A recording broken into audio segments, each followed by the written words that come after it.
ఆంధ్రప్రదేశ్ రాష్ట్ర రాజకీయాలు రోజురోజుకు రసవత్తరంగా మారుతున్న విషయం మనకందరికీ తెలిసిందే.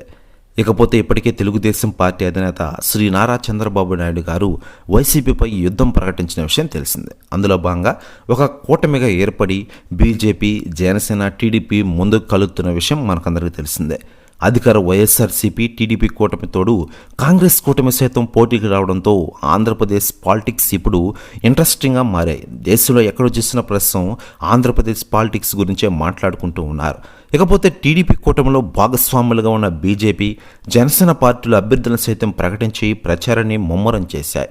మిగతా పార్టీల లెక్క ఎలా ఉన్నా కూడా 2024 ఎన్నికల్లో జనసేనకు చావోరే ఉన్నట్లుగా పరిస్థితి విషయం తెలిసిందే. 2019 ఎన్నికల్లో కేవలం ఒకే ఒక సీటు పరిమితమైంది జనసేన.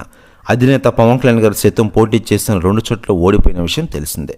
అయితే ఈసారి అలాంటి పరిస్థితి రాకూడదనే ఉద్దేశంతో 100% స్ట్రైక్ రేట్ ఉండాలంటూ తక్కువ సీట్లు తీసుకున్నారు పవన్ కళ్యాణ్ గారు. ఇక ఇదిలా ఉండగా పవన్ కళ్యాణ్ గారు పిఠాపురంలో ఎలాగైనా గెలవాలని బిగ్ ప్లాన్ వేశారట.